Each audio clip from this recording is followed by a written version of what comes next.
Hello and welcome to my Yubel Fiendsmith deck profile. I took this deck to the Indianapolis Regional on August 24th and ended up going X2, which got me 20th overall. A few misplays in some of my earlier rounds really hurt my tiebreakers a lot because X2 could have gotten as high as 7th place, I believe, but my tiebreakers were just awful because I lost rounds 4 and 5 to total misplays on my own part rather than like not being able to beat the deck that was in front of me. I was waiting to see if we got a ban list of some kind because that will influence how this deck will look in the future, but because we haven't seen one yet, I am just going to go ahead and do a profile here. So I played a 60 card build, and the reason I did that is because there's a lot of kind of redundancy in cards you don't want to see multiple of in this deck, and there's a lot of kind of concessions you have to make at the deck builder to make the deck operate as well as possible. So creating a bigger gap between those cards by playing more cards in the deck total was just a no-brainer to me, being like a former Dragon Link player. So that was the main idea there. I also wanted to fit as much and as varied a non-engine lineup as possible to take full advantage of Crossout Designator, which I think is just a very, very strong card in this format. So without any further ado, let's get on into it. We've got, of course, the Yubel engine. We've got 3 Samsara Lotus and 1 for 1. Samsara Lotus is your like main conduit to play in the deck. Even like going for Dark Beckoning Beast lines first, you're going to go through a Samsara Lotus eventually. And this gives you access to your Yubel engine, of course, which, you know, makes OTKing super easy. It makes making Verujas possible, and it gives you good battle phase protection, which is really important into some matchups and in some board states as well to guarantee that you have follow-up on the next turn. And especially like the surprise OTK of like Lotus into Spirit into 3 Yubel bodies on board is very, very relevant and very good. It makes it so that any like 2700 attack monster on your opponent's side of the field is just death. So you really, really appreciate having 3 Samsara Lotus, and the 1 for 1 to also access that more consistently. Also gives you access to the Fabled Lurry. And you can also just like grab Effect Veiler to make Chaos Angel plays, which is relevant in this deck as well because we are playing Chaos Angel. So we also have the 3 Throne, which is just like super Samsara Lotus, but it's technically better to grab a Dark Beckoning Beast off of this because of the lines that Dark Beckoning Beast specifically enables. And the 1 Terraform to grab the Nightmare Throne as well. But yeah, Throne is super flexible as a card. If you already have your 1-card starter, you can start with like a Samsara Lotus. If they impermit, you can follow up with Throne at Grave Squirmer, and then Grave Squirmer is able to put the Samsara Lotus from graveyard back on field once you link into Yama. So this card is also like a cross out for Imperm and Veiler, which is nice. It also is just called by the grave because you can destroy Spirit from deck, summon a Yubel, and turn those 2 bodies into a Phantom right away. So it's extender, it's protection, it's everything. This field spell is very, very, very good. Oh god.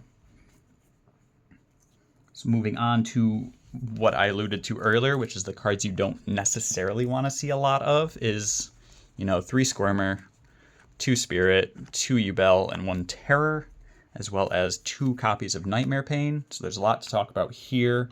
Gruesome's actually pretty solid to see, but you don't want to only see Gruesome. And for that reason, I do still like playing 3, but more importantly, the Yubel names, because this is kind of a weird ratio, I'm sure people are thinking. 2 Spirit, I wanted to play 3, and I was not playing Verujas up until like the week before the event, where I realized that having 2 Omnis and 2 Tempai is very valuable. Having 2 Omnis and 2 Stun is very valuable. And just having that flexibility of like always being able to make an Omni depending on which line you go for, super valuable. So I ended up cutting to 2 to play 2 Yubel, and the reason for that is there is a little bit of an anti-synergy between Verujas and Phantom, where you're normally making your Verujas with a Spirit and a Yubel. So that'll be on your board. And then you have the Phantom on board. So if you use Phantom effect and destroy a Spirit of Yubel from deck, if you're only playing one Yubel, your one Yubel is under the Verujas. So you would have to sequence it that you Verujas first, which is really unnatural, generally speaking. You almost always are using your Phantom first. So that's the reason to play 2 Yubel, and the difference is pretty minor. Like, this plus this is a better like combination of cards in worse game states, but Yubel names in general are going to generally function as extenders. Like, if you're able to play in any sort of way at all, your Yubel is just going to turn into a Phantom at the very worst. So I'm not that concerned with like the inherent like quote unquote brickiness of these cards, because they actually do function as extenders in a lot of circumstances. And then 2 Nightmare Pain as well. This is more standard, but this is your way of like killing people, generally speaking, because access to Resolved Spirit is going to turn into, 3 Yubel bodies on field, which is normally like these and then your Phantom, which again is lethal on board with 2700 body on your opponent's field. With more material in grave, you can put a 4th body on field pretty easily, which makes it that 2k is the lower limit. And if you can do Fiendsmith stuff as well, your threshold just goes down further and further. But a really good way of OTKing with this deck is to just threaten with the Fiendsmith stuff and then stick a Spirit and then kill them. Alright, that is all of the Yubel cards. We do also have, of course, the Dark Beckoning Beast engine. Because of how the Unchained cards interact with the graveyard, these guys, and the Fiendsmith engine, this is generally still getting you to your Yubel combo, but it's also giving you a Fiendsmith Engraver in hand a lot of the time, which is super, super nice. There's lines where you get just so much advantage off of these guys that maxing out is, of course, understandable regardless of the deck count, but especially in 60, you always want to see these guys. And then Chaos Summoning Beast, of course, is there for when you just open an opening of the Spirit Gates and no other Fiend bodies. So you can do opening, add Dark Beckoning, add Chaos, and then you have your extra normal Fiend monster. All right. Then the broken cards. 3 Engraver and 3 Tract. 3 Tract is actually super nice for your grind game scenarios where if you have an Engraver in rotation at all, or if you can get an Engraver in your hand, or if you top deck pitch to add Tract to summon Lurie, gives you your entire Fiendsmith combo again. And the cyclical nature of that engine makes that very, very appealing, because it'll let you stick Dies Irae over and over again. And Dies Irae is just a house of a card. And additionally, Tract plus any normal summon, and we're playing a bunch of hand traps, spoiler, gets you full combo as well. So all of that is very understandable, of course. Alright. And the last 2 engine cards are, of course, the Sharvara and the Chamber. Mandatory play cards in your Fiend decks in general. They just do so much for the deck. Moving on to our non-engine lineup. As I said, we were playing a bunch of hand traps. Let's get the Bestials out first, and then these 2 will go along with our other defensives. So, Ash, Veiler, Imperm, even Bestials are all pretty, like, expected cards to play. They make sense. They're very normal. One of Ghost Ogre and one of Droll, just because I was seeing a lot of Ghost Ogre in YCS Sacramento lists, and I expect people to net deck those lists, so I expected to see Ghost Ogres. Didn't end up happening that way, but having the protection in case they did when I have a crossout in hand is always nice. Because like Ghost Ogre plus Ash can actually be a really devastating combo for this deck to play through. So I elected to play just the one Ghost Ogre. I had an idea of playing an extra Bestial name instead of that, but I didn't end up doing that.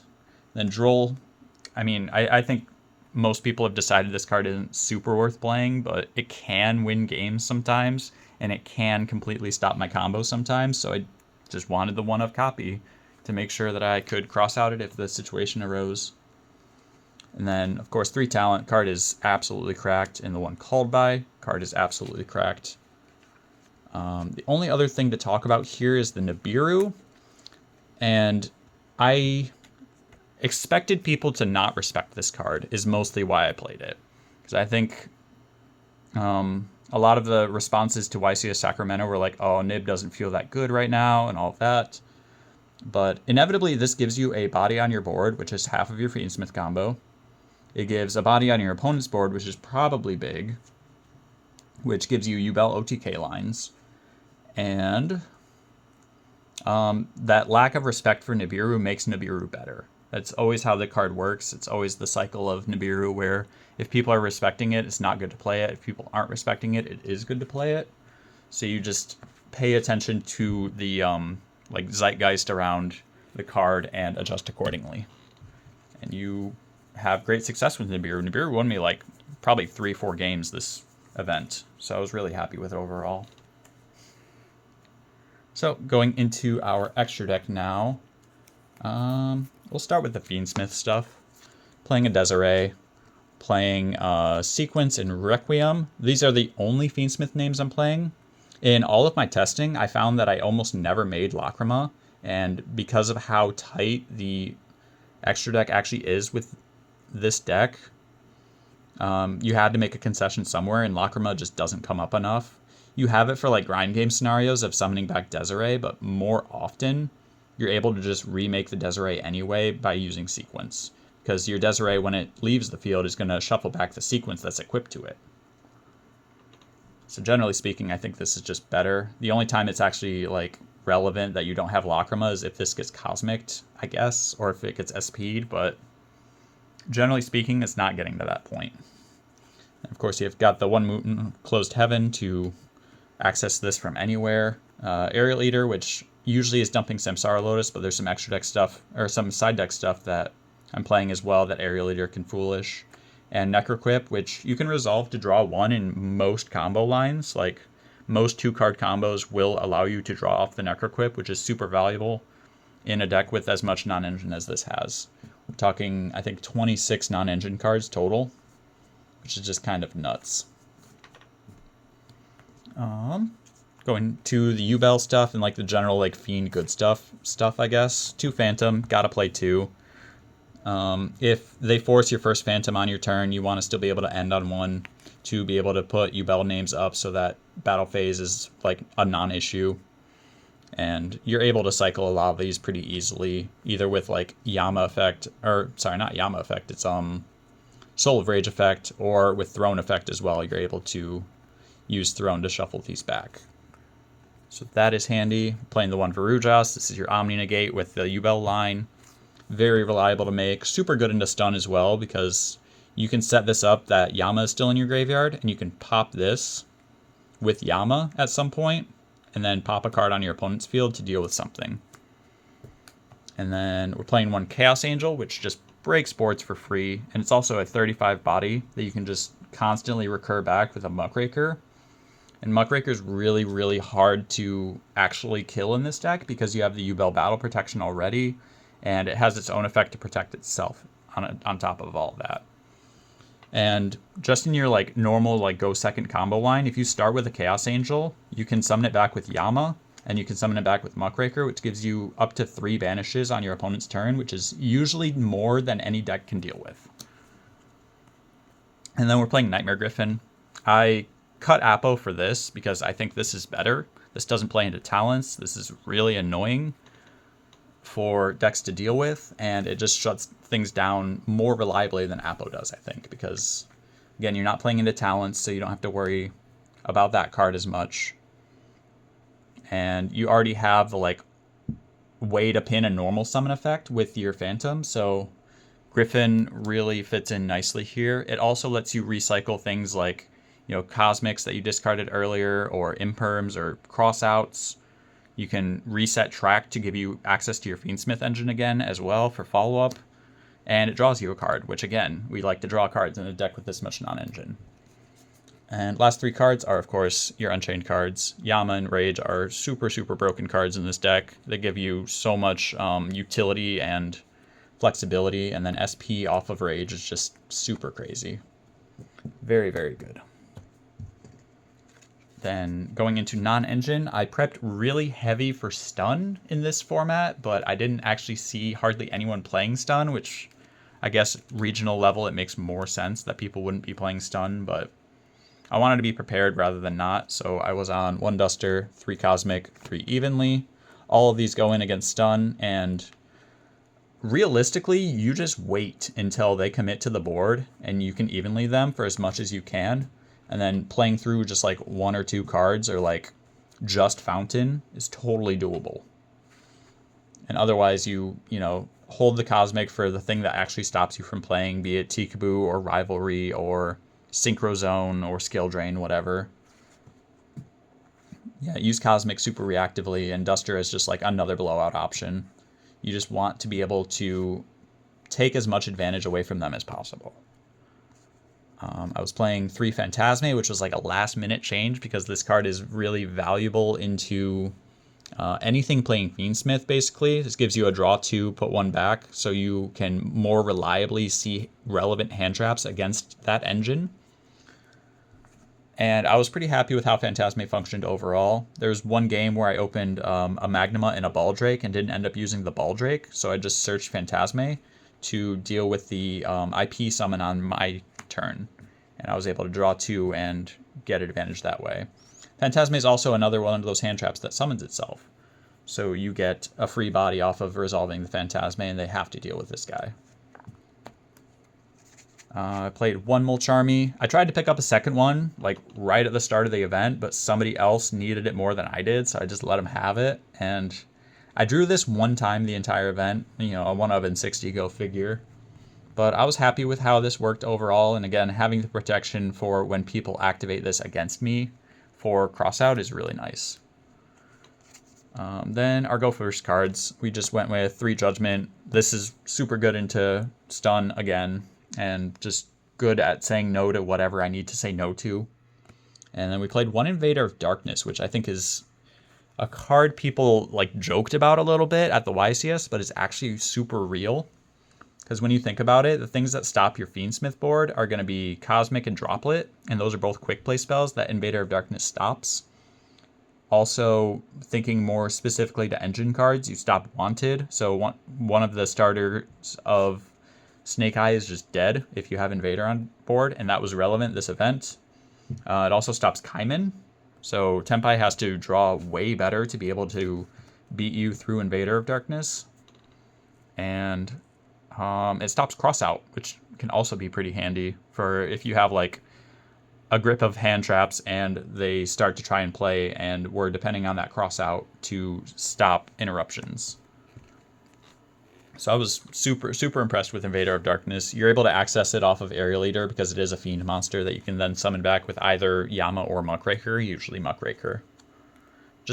And then, of course, it's also absolutely crazy into Runic Stun because Runic just doesn't get to play any cards at all with Invader of Darkness on field. So they need exactly Skill Drain to be able to deal with this card. So this makes the Runic Stun matchup just actually super favored for you if you're going first.